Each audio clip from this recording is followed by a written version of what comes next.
This was a ship that put to sea. The name of the ship was a Billy of Tea. The winds blew up her bow, up down, oh below my bully boys blow. Это видео подробной работы с крейсером Cleveland производителя Verifier. Вот коробка. Собрал я корабль в 2021 году. Кораблей этого типа было построено 27, один жив до сих пор, называется Little Rock, потом я его покажу. Самая многочисленная серия крейсеров в истории флота. Так, что у нас в коробке? Инструкция. Деталей довольно много. Так, вот корпус. Корпус довольно крупный. Вот он, пожалуйста. Детали фотоотравления, декаль. Корпус состоит из двух частей. Я выложил на рабочий стол все. Схема покраски. Производитель предлагает окрасить борта в Navy Blue. Я так не думаю, я хочу оставить корпус серым, палубу покрасить в обычный темно-синий. Desk Blue. Desk Blue и Navy Blue вообще почти неотличимы, посмотрите, поэтому я воспользуюсь Navy Blue. О, вот он. А вот светло-серый цвет. Хотя вы видите, номера на спрее и баночке разные, это один и тот же Light Grey Color. Вот это вот вместо Whole Red я буду использовать Mica Red, яркий, красивый, ну а винты, как всегда, золотые. Я проверил, все детали на месте. Инструкция у Verifier удобная. Страница 4. Я делаю много отверстий в бортах и палубе, вот они в бортах, вот они в палубе. Работа начинается, половины корпуса отделяются от литника. Вот заусенц, я их удаляю грубой наждачной бумагой. Ну а после я соединяю части корпуса. Вот так. Соединены хорошо, щелей не будет. Значит, скульптурная глина не понадобится. Теперь отверстия. Вот они некрасиво видны с внешней стороны, поэтому я всегда заканчиваю делать отверстия вот так. Но края отверстий все равно выступают. И я их равняю мягкой наждачной бумагой. А тут вот надо делать отверстия осторожно, очень близко от края борта, важно не сломать борт. Я заканчиваю делать отверстия с внешней стороны и зачищаю это место. Отверстия в палубах, их будет много. Вот здесь 4, я пользуюсь швейным шилом. Здесь отверстия делятся на мелкие и широкие, их много. Вот они. Я отмечу маркером уже сделанные отверстия. Вот таким образом. Работа требует аккуратности. Ну вот, кстати, почти все уже и закончено. Все. А теперь вы видите, что это некрасиво и надо защищать поверхность. Я не показываю этого в видео, чтобы было быстрее, но я зачищаю все детали. Это важно. Вот что получилось. Палубы ровные, и из литника я вынимаю распорки, которые нужны для жесткости конструкции корпуса. Вставляю распорки в отверстия. Для работы с пластиком я использую клей Revell, он почти следов не оставляет. Минус, не склеивает металл. Для металлических частей я использую моментальный универсальный клей. Это я тоже покажу. Этот корпус вообще удобен в сборке, надо сказать. Части отлично прилегают друг к другу. Сейчас я покажу, как я это делаю. Хотя сплошной корпус модели мне кажется все-таки более удобным. Сейчас я соединяю части корпуса, надо следить, чтобы распорки попали в соответствующее отверстие в корпусе. Вот так. Ну, вроде все получилось. Вообще эти конструктивные детали очень удобны. Сейчас покажу почему. Я прижимаю склеенные части корпуса широкой резинкой вот по центру. А узкие резинки я использую на корме и на носу корабля. Кроме того, нос корабля я зафиксировал бельевыми прищепками, я просто забыл привести сюда профессиональный зажим. А вот так я повышаю уровень натяжения резинки с помощью надфиля. Теперь корпус постоит минут 20. Вот сзади тут есть странная деталь, она маленькая, останавливается она с трудом, посмотрите. Не понимаю, почему надо было делать это отдельно, вот она. Это мостики, поверхности надстроек, они здесь будут синими, вот, и они, а вот тут будут синими. Как и палуба, я отрезаю перемычки между литниками и деталями, оставляю по одной перемычке, так удобнее красить, я потом покажу, почему. Страница 5. Установка руля, валов, винтов. Смотрите, здесь на рисунке палуба уже установлена, но я этого не делаю, потому что так будет удобнее для окраски корпуса. Займемся днищем. Вот валы, они устанавливаются хорошо и вполне удобно. Сейчас я это покажу для ускорения видео. В дальнейшем иногда не буду показывать, что наношу клей, как сейчас. Вот здесь процесс показан полностью.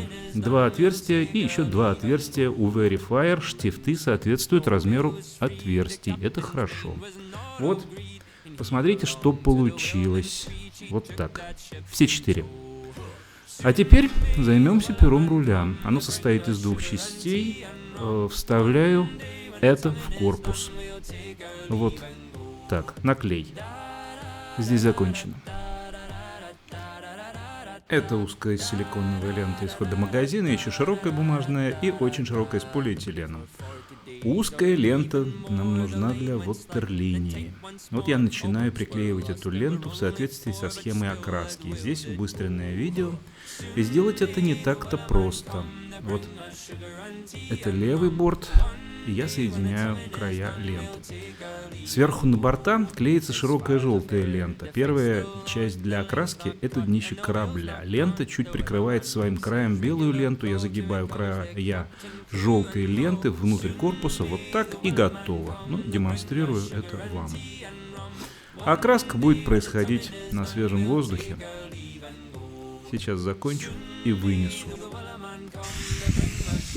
Вот, ветер мешает. Несколько слоев краски нужно класть обязательно. А вот детали на литниках, я их сейчас разложу. Деталей очень много, но тут есть один секрет, вернусь к нему попозже. Светло-серый цвет. Теперь надо перевернуть и повторить окраску. Показывать я этого уже не буду. Далее, вот это самолеты. Почему-то не из прозрачного пластика, как обычно. Покрашу их в более светлый серый цвет Light Gull Grey. Самолетов 2. Окраска палуб в цвет Navy Blue. Эта краска ложится обычно идеально. Двусторонний скотч, который приклеен к столу. И сверху будут приклеены детали мостиков и надстроек корабля. Я отрезаю его. Для чего? И это для удобной фиксации легких деталей. Я их раскладываю сейчас, они прилеплены. Navy Blue. Эти детали отвалились от литников и будут покрашены вместе с рамки фототравления. Вот так, в обычный серый. И еще одна часть ленты. Я переставляю сюда большую часть деталей из тех, что были покрашены Navy Blue. Их борта и низ надо покрасить в обычный светло-серый цвет корпуса. Так. Поэтому я спрей держу несколько сбоку, вы это видите. Борта и надстройки тоже должны быть серыми, вот этой. Фототравление нельзя класть на поверхность. Нужно класть его вот только так, то есть ставить. Ну, вот что получилось с этими деталями, почти идеально. Вот и эти тоже. А это большая надстройка, без пятен и потеков. Хорошо. Корпус. Корпус высох, можно снять желтую ленту. Кажется, что тут все окей. С лентой этого вида работать сложнее. Она все время запутывается, потому что полиэтиленовый пакет.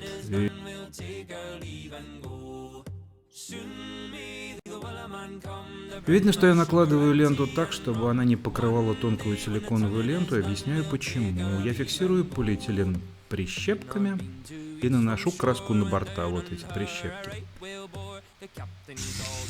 А тут видно, что борта снова залеплены желтой лентой в стык с белой узкой лентой.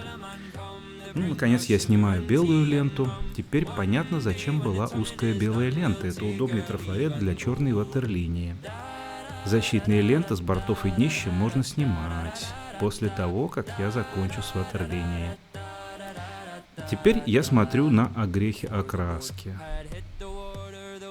Что? Да, вот тут крупный потек. С этой стороны вроде все хорошо, а на корме некрасиво.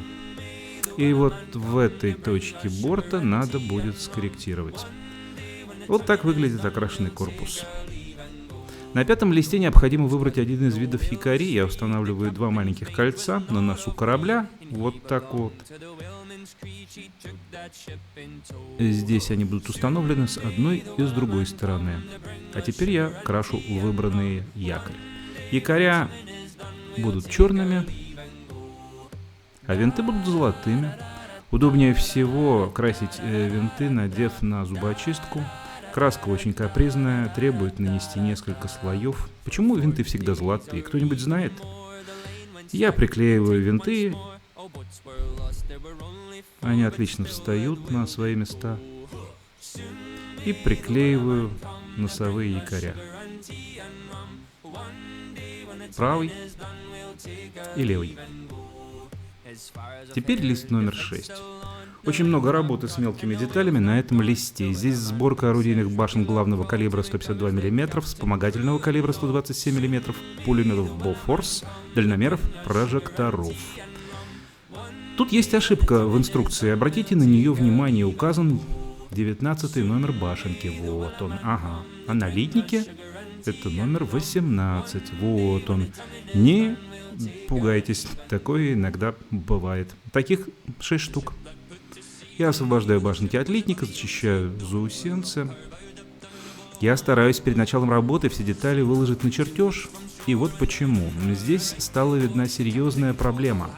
Эта деталь Windglass. Лебедка или вьюшка по-русски. Таковых на литниках 9, а сделать требуется 11. На каждой из рамок, вот J, их по 3. Не хватает одного литника. Этих частей, вот посмотрите, тоже 11. Значит, все верно. Вот такая часть, а она всего одна. Такая же ситуация с дальномерами МК-51. Их всего 15, а требуется 23. Утерян один литник. Нет, это ошибка в инструкции, на самом деле столько деталей не нужно. На самом деле это единственная проблема, которая встретилась в этой инструкции. Больше таких ошибок здесь не было. А я займусь кожухами пушек. Сборка башни главного калибра, всего их на крейсере 4. Это довольно просто. Всего 2 детали. И я буду приклеивать стволы пушек. 12 стволов. Сама башня без внутренних деталей. Вот, одна готова. А вот они все вместе. А теперь я займусь башенками вспомогательного калибра. Это универсальные скорострельные спарки. Справа и слева приклеиваются панели. Вот таким вот образом. А стволы пушек приклеиваются к основанию. Вот так. Основание приклеивается к башенке. Впереди устанавливается еще одна узкая панель. Вот так. Еще одна мелкая деталь сверху, и башенка готова. А вот они все вместе. А теперь я займусь пулеметами ПВО. 2 ствола и 4 ствола. Пулеметы Bofors 40 мм. Двухствольные 6 штук, четырехствольные 4 штуки. Я делаю четырехствольные. Установка всего 2 деталей. Это удобно и просто.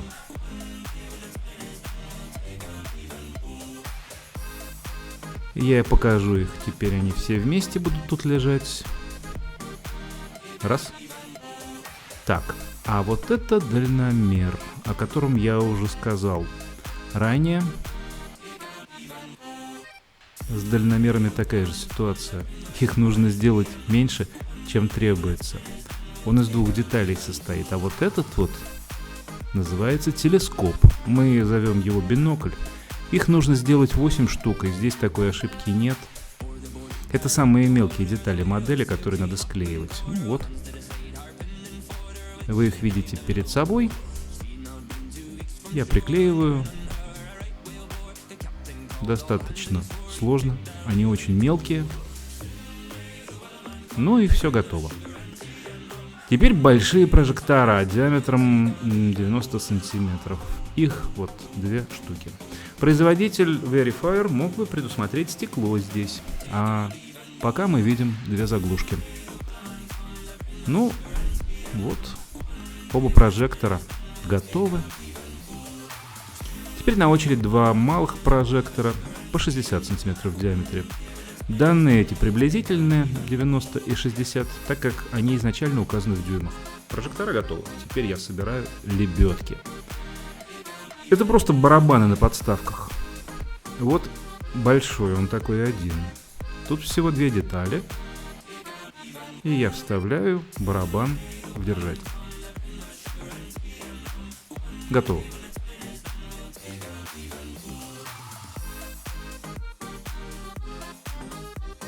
Вот это малая лебедка, с которой как раз вопрос, почему их нужно сделать больше, тогда как на модели столько не помещается, сколько требуется.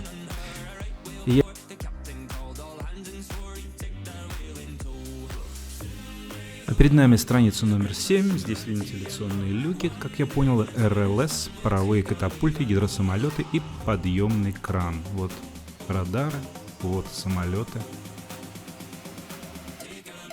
А вот сам подъемный кран, относящийся к ним. Я выкладываю все эти детали. Они будут соединены вот так. Это часть системы вентиляционных каналов, видимо. Вот они готовы. А это радар корабля. Он собирается из 4 частей. Это пластиковые части, а будет еще одна металлическая. Вот он частично готов. Таких нужно сделать 2. Продолжаю сборку. Здесь как раз присутствуют первые металлические части. Сейчас я ее покажу. Вот эти пирамидки. Я их сгибаю. Склеивать их не нужно. Вот так вот. И последняя часть. А вот эти 2 детали, они будут по бокам радара. Я буду приклеивать их на моментальный клей и устанавливать вот эту часть сверху. Вот так вот лучше всего, когда просто маленькая капля рядом. Фиксирую одну часть и фиксирую другую. Готово. А вот эти части будут установлены так, сверху. Очень тонкая работа, но выглядит красиво. Они готовы, а это наш подъемный кран. Тут всего 2 детали. Я даже не знаю, что об этом сказать. Сборка направляющих рельс, паровых катапульт. И тут работа несложная, только 2 детали необходимо приклеить сбоку. Вот они, эти 2 детали.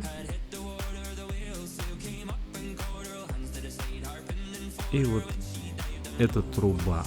А сверху устанавливаются платформы для самолетов. И я перехожу к сборке самолетов. Да классические разведчики OS-2U Kingfisher. На листе все детали, из представленной краски не понадобилось только белое, а вот пропеллеры, вы их видите, покрашены в очень-очень темно-серый цвет. Кокпит красится в серебряный цвет. Обе детали. Это фюзеляж. Половины соединяются с трудом. А вот то, что крылья единой детали, это очень удобно. Хвостовое оперение раздельно устанавливается, и не с первого раза у меня получилось. Я положу самолет вот сюда, чтобы хвостовое оперение не опускалось вниз под своей тяжестью и приклеивалось. А теперь я устанавливаю кокпит, затем поплавок, большой и малые поплавки. Самолет готов. Но осталась важная деталь. Это пропеллер. Я приклеиваю его. Теперь необходимо нанести переводные картинки. Почему-то белая звезда ВВС США только на одной плоскости крыла самолета. Но так на схеме. Сбоку еще одна звезда, поменьше. Я установил самолет на платформу рельс, и второй тоже вот так. А это 8-я страница. Барбеты и детали на носу корабля. Наконец я сделаю то, что требовалось еще на 4-й странице. И я утверждаю, что так гораздо удобнее. Я наношу клей на внутреннюю поверхность бортов, устанавливаю 2 части палубы до характерного щелчка. Ну, вы видите, палуба установлена идеально. Щелей нет вообще. Я собираю барбет второй носовой башни главного калибра. Деталь отлично встает на свое место, сейчас я покажу. Далее пойдет защита гнезд ПВО. На носу. 1-я, 2-я. 2 кнехта по бортам, 1 кнехт впереди. Я их устанавливаю. А теперь еще 2 кнехта по левому борту и 2 по правому. Я могу похвалить Verifier за качественные детали. Сборка модели вызывает только позитивные эмоции. А это еще 2 гнезда ПВО с пулеметами Bofors. Вот двухствольная система. А возвращаюсь к носу корабля для установки флагштока. И нужно поставить ПВО.